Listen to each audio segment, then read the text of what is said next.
Making puppets for stop motion takes a really long time. They need to be able to do a lot of things. They need to be very resilient. They basically need to withstand people touching them for hours upon hours.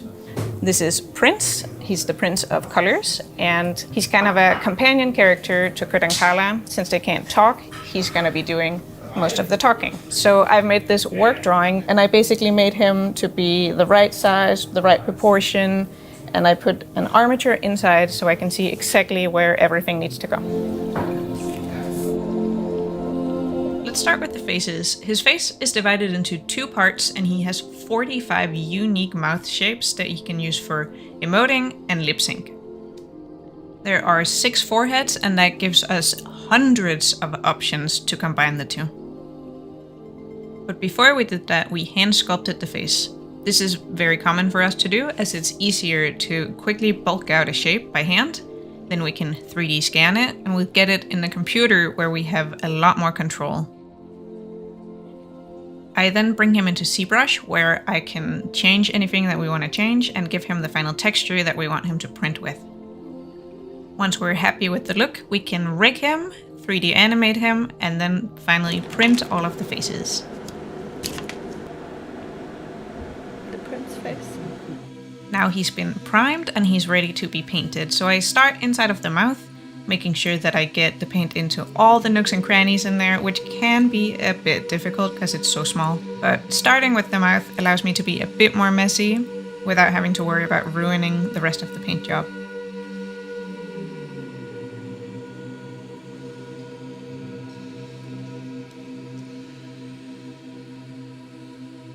Now, having done that, we're ready to put on the base color of the skin. I have enlisted the help of my colleague Johanna here to make it go a little bit faster, and I'm very glad I did, because even though we were 2 people, this took us a really long time to do.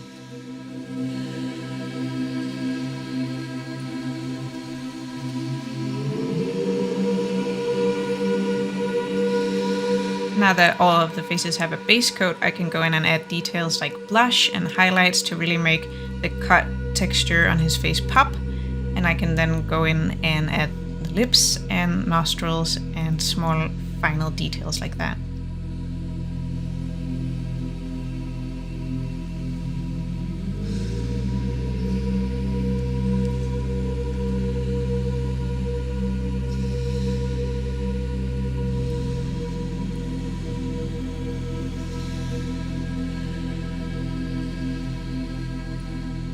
Here I'm adding a little bit of a blue color to the inside of his eye. This is a stylistic thing that we do to all of the principal characters of Out of Words, and it's one of my favorite parts.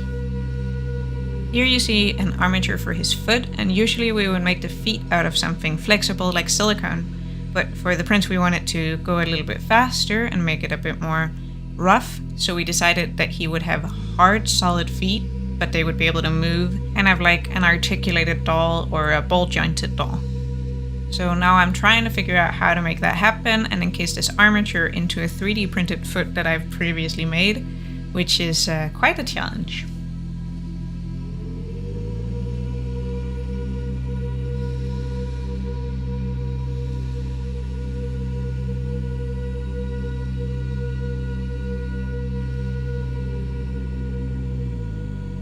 Now we can test the movability, and it's looking pretty good so far. I'll need to do a couple of changes, but first I have to put some milliput on the sole to encase the armature in there. Milliput is a 2-part epoxy that hardens into this very hard stone-like material that can then be carved and is very strong and durable.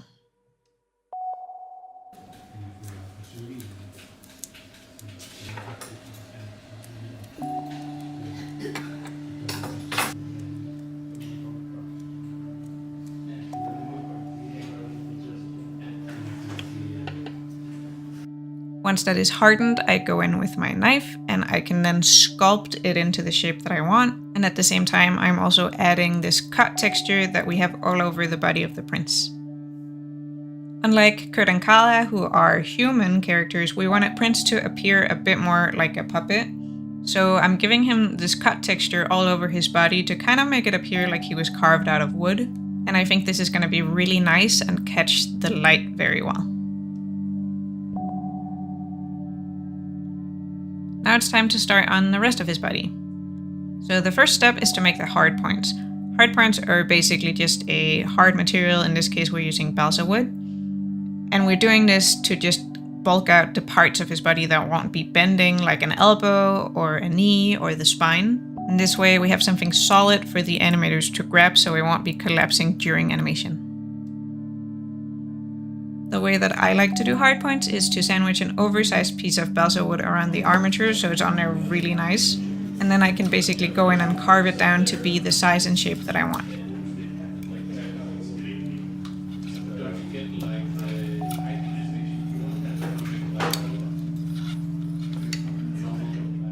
When working on shaping the body of a character, I'm always using my work drawing, making sure that I have everything nice and centered and that things aren't getting too big or too small for the silhouette on the drawing.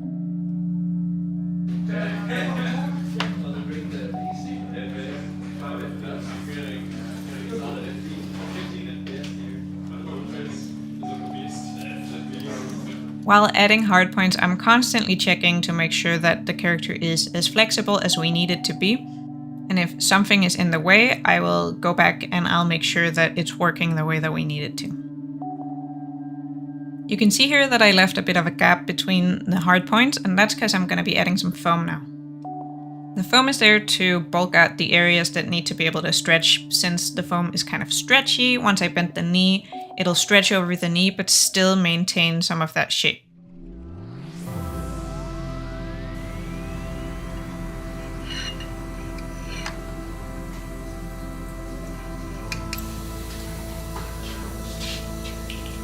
I'm trimming away the foam to make sure that I have the correct silhouette, but I am leaving it a bit oversized because I don't want to have a concave area right where the knee is.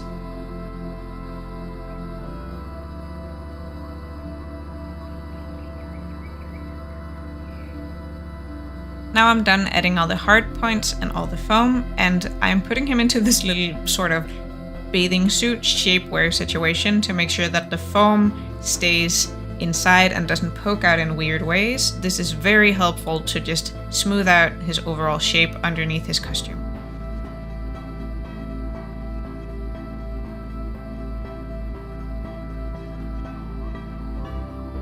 This shapewear is made out of a very stretchy material to make sure that it doesn't get in the way of his flexibility at all.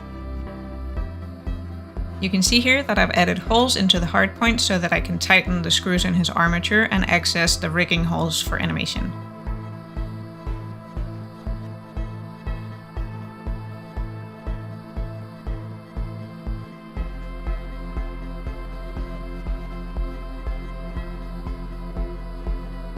Now that his body is all done, I hand him off to my colleague Johanne, who is working on his dress shirt.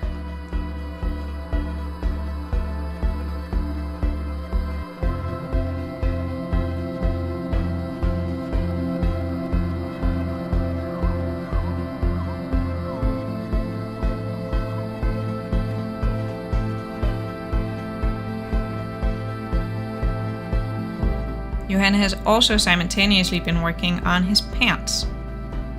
So let's take a look at how that's been going. First, we pick out some fabric. Here I'm doing a test where I score the fabric with my fingernail, and if it holds the crease once I release it, I know I'll be able to get nice, crisp folds. Finding the correct type of fabric in the right color that you need can often be very, very hard when working in a miniature scale. So here I am dyeing the fabric since it didn't have the right color that we needed it to. Now Johanne can work her magic and make some very cool pants for Prince.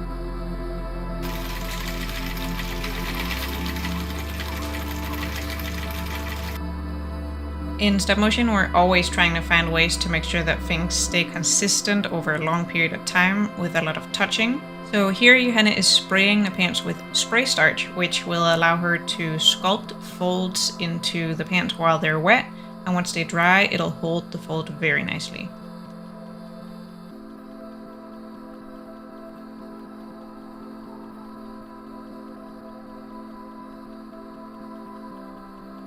Now the pants are done and Johanne is painting shadows and highlights onto the pants.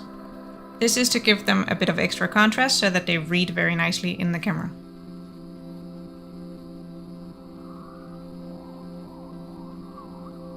Meanwhile, I have been working on his hands and they're now ready to be painted.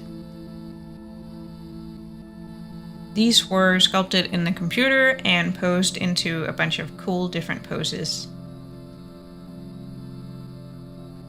On some of our other characters like Kurt and Kala, we have silicone hands, which gives you a lot of range of movement. But for Prince, we want him to be a bit more rough. So we decided to limit his hand movement a bit by making replacement hands. So he has a limited set of hand gestures that he can do, but I know that our animators can make it look amazing anyway.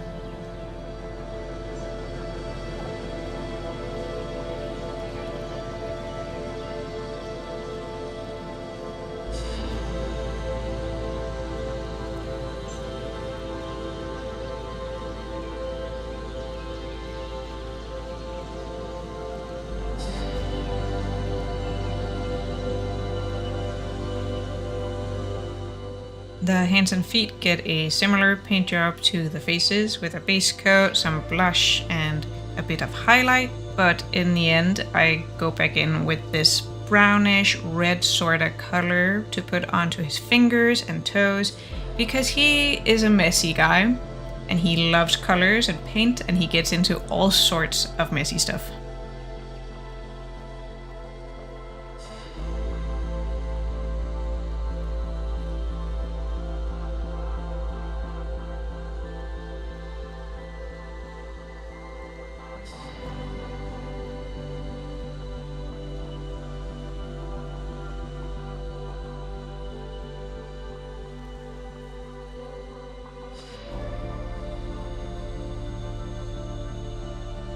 Over on Johanna's desk, we have his head that she's currently adding hair to.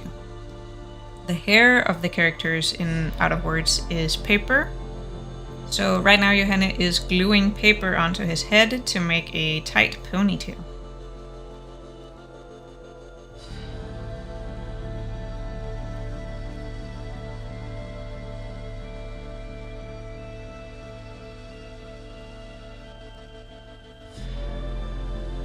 Once she has a good ponytail base, she goes back in to add these loose, messy strands to make his hair look windblown and messy.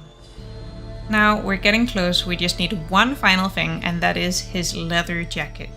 He's wearing this very cool red oversized leather jacket and I'm extremely excited to work on it. Before this, I spent a bit of time designing the jacket, giving it some very cool seams and making sure that those seams align with where we need to have rigging holes and holes to be able to reach the screws. But now I can just follow that pattern and make my nice little hand-sewn decorative seams.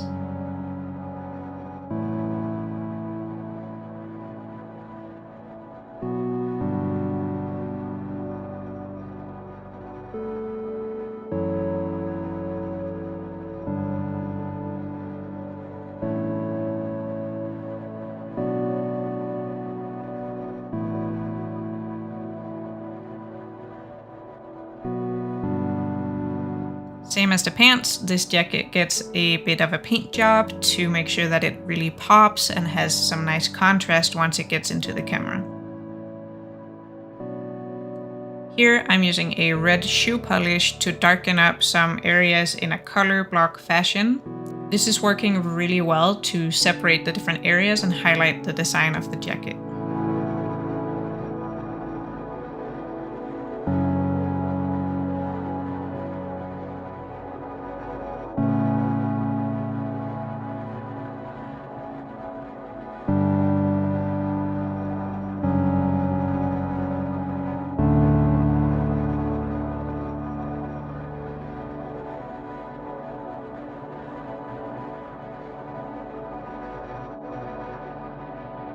I added wire all around the edge of the jacket so that you'll be able to animate it, since it's an open, very baggy sort of jacket.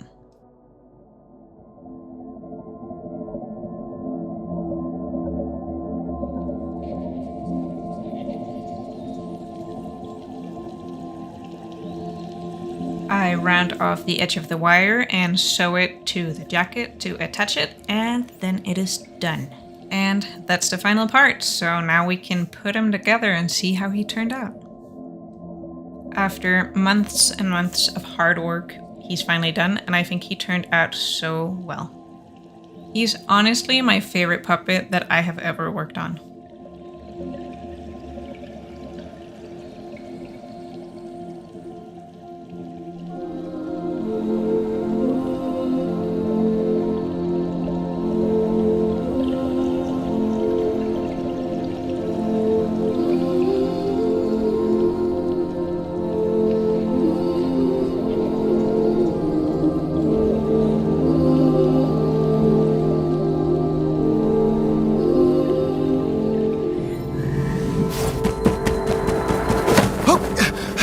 Hey, I've got you.